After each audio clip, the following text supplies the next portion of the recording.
The very best texture artists start with the initial creation of the base layer. If you think about it, we want to start with the core material illusion and then work our way to the outside. For example, if this was a car, the core material of a car would be some sort of metal, like steel. And then we layer additional materials on top of it to create the illusion of a car itself. If you were to scratch the paint on a car, you would expose the core material underneath. Layers of materials versus just one. Now we want to do the exact same thing with our textures. So we need to figure out what our base material is going to be so that we can start layering additional material and textures on top of it to create the illusion that we're after for our Cobra. So a great place to begin the process are our material presets, these substance materials. There's a bunch. There are hundreds and hundreds of them that come with Adobe Substance Painter, and you can even download more online and free ones online. There's a great community site that will allow you to download even more. This is not cheating. We want to be able to use all of these material presets as a starting point. Experiment and explore. It's really easy to change these presets inside Adobe Substance. For example, and this is just, I'm in the starter assets. If I was to drag foil in here, here it is, metal foil. Now my snake has turned into this lovely metal foil ball. I can experiment. I can put different materials inside of my layer stack over there to get the illusion that I'm after. Here's kind of a cool trick. I found one that I wanted to experiment and explore with, and that's the skin vegetation. This is originally intended for vegetation, so like leaves on a tree. However, we don't have to use it for its original intent. Taking it out of context, it might look a little bit more like what we're trying to achieve, and that's just fine. You're the only person that's ever going to see your texture set inside of Substance Painter. All that matters is how it looks, not where we begin, but where we end. I'm going to replace my metal foil fill layer with the skin vegetation. Now, there's two ways that we can do this. We could left click and drag, put it over here in our layer stack, and then delete metal foil. Now, at the moment, we're seeing the power of our layer stack kind of in tow here. We have layer 1, which is empty. This is the default paint layer. But then we have metal foil, and it's on top of skin vegetation. So we're not actually seeing skin vegetation until we delete metal foil. So if we delete it, now it's all green, and we can see the skin vegetation. Let me show you one other thing here that's pretty neat. I'm going to hit the delete key, and I'm just going to put this stylized raw metal in here. That looks pretty neatio. I like that. If you have your fill layer selected, you don't have to delete and add a new fill layer, a new substance material to automatically go into this slot. You just got it selected. Now check it out. I'm just going to left click in my asset library, and it's going to replace stylized raw material or raw metal with whatever I clicked on. Now, unfortunately, it doesn't change the name of the actual texture layer itself, but we can do that just by double clicking on it. We'll just call this skin. There we go. All right. So I like this pattern. It's got a neat kind of illusion in here. If we were to zoom in and orbit our environment, yeah, I can see this cool cellular pattern in here that acts as a good base material for the front side skin of my Cobra. I want the back side to be more kind of scaly, like a snake texture. I looked at a lot of reference images of Cobras. In the front, the belly is this really soft material, and the back is that hard, kind of classical, scaly snake material that you're expecting to see. So I like this idea as the starting point. Don't want it to be green. And this is why these material presets are such a great beginning, is that often they've exposed a whole lot of channels in the material preset that we can customize. For example, the vegetation color, obviously I don't want it to be green. I want it to be kind of this light tan. So what if I go in and start making some changes here? Add a little bit of color in, make it a little bit brighter. Yeah, it's a step in the right direction. Same, we don't want these green lines in here. So the veins color, let's change that a little bit. Something, oh, I don't know. Maybe more on the, yeah, that's kind of neat. I like that. So these are starting points. We're starting to get the idea that there's a cellular pattern closest to the snake's belly, and then we'll start adding layers on top of it to create the illusion that we're after. Okay, one other thing to check out when working with these material presets and these starting points is that, of course, we have a lot of different channels that we can explore and see how they're interactively changing in our viewport. But sometimes they also come with their own presets, their own kind of collection of channel inputs that have already been determined to create a specific look and feel. Okay, so here's one, yellow vegetation skin. Yeah, that's interesting. I kind of like that. That's kind of neat. I like that a lot, actually. Then we have dark vegetation, which is more kind of that greeny plant shape feeling. And then we have red vegetation, which is similar, just doesn't have those horizontal lines. And I think that's the direction I'm going to go in.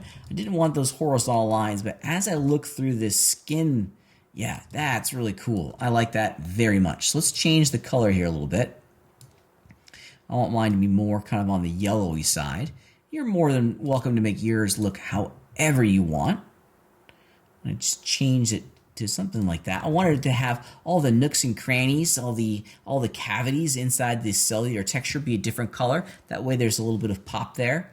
Kind of makes it feel like, yeah, that's awesome. I like that very, very much. Now, this is a great place to begin our exploration of skin or the base materials. And this skin texture, it's based off of a plant vegetation preset, has given us some wonderful details, but we may want to continue to refine some of its surface characteristics a little bit. We may want to continue to adjust how all of these texture channels over here, all these input channels, are being interpreted by the object itself. Like, it looks a little too matte for me. If you think about a snake, I think I kind of want it to be a little bit more slimy. The idea that it's got this really smooth skin on the belly, and then on the back it's going to be a little bit more matte. So here's what I'm going to do. I'm going to go into my skin preset, my vegetation skin preset, and I'm going to turn off the roughness. So now this preset is no longer contributing to the roughness channel itself. You can immediately see that the roughness of my snake changes. The roughness is best understood by the specular highlight, this guy right here running down the ridge. As I turn the roughness of the preset back on, you can see that it changes. So I'm going to do this. I'm going to go in and I'm going to add another layer to define the base roughness of our object. And I think I'm going to break it up a little bit here. And I'm going to add a fill layer, excuse me. Now on this fill layer, I don't want the color to be a real impact. I want this to drive the color. So I'm going to turn off color, I'm going to turn off height and metal, and I just want this layer to contribute to the roughness values. Don't want normal either, okay? Now of course we can go in and change the roughness here with the slider, but I think I'm going to use an image input to really establish the roughness of my character a little bit. Let's go into my images section. And let's find an image that works. Now there's a bunch of them. There are zillions and zillions of them in here. Go through them. It's going to take a little bit of experience getting comfortable with the library itself. I think what I'm going to do is use one of the cellular patterns. Let's see if I can find one here. We can even type in here, cell. Here we go. And this one right here is going to be my guide. And I'm choosing this one because it's giving me this really neat idea, okay, of a cellular roughness. However, it's not, if you look at the illusion that's being created here, that's not exactly what I want. And this is very similar to adjusting the vegetation preset that we saw before. These image inputs have their own series of parameters and attributes. Most often they're going to be parameters that will allow us to change the actual pattern itself. We can change the balance, the noise parameters go in here. Yeah, and I think what I want to do is that I want to mess around with scale. Yep, now it's getting much, much smaller, okay? The edge width is, yeah, here we go. The edge width value was so big, and now a small adjustment of it is kind of working. Yeah, I want it to look like there's a little bit more reflections happening. Yeah, now we're starting to read that cell value a little bit. Yeah, I'm liking that. That's an interesting idea. I'm still going to play around with it a little bit and kind of tweak it and continue to mess around with it. I don't know if I'm quite happy with this, but the point is that we can add different layers to the base and start to build up this illusion based off of all of the inputs. Like I just saw one, like cells 3. I want to put that one in here. What's that look like? Ooh, that's different. Okay, I'm not sure if I'm seeing it the way I want to here. Let's experiment with the noise parameters. Yep, I'm not really kind of feeling that one so much. What about cells 1? Ooh, that's interesting. A little bit of a softer cell pattern. If I increase the scale, oh, here we go. Now I can start to see the reflections come to life a little bit.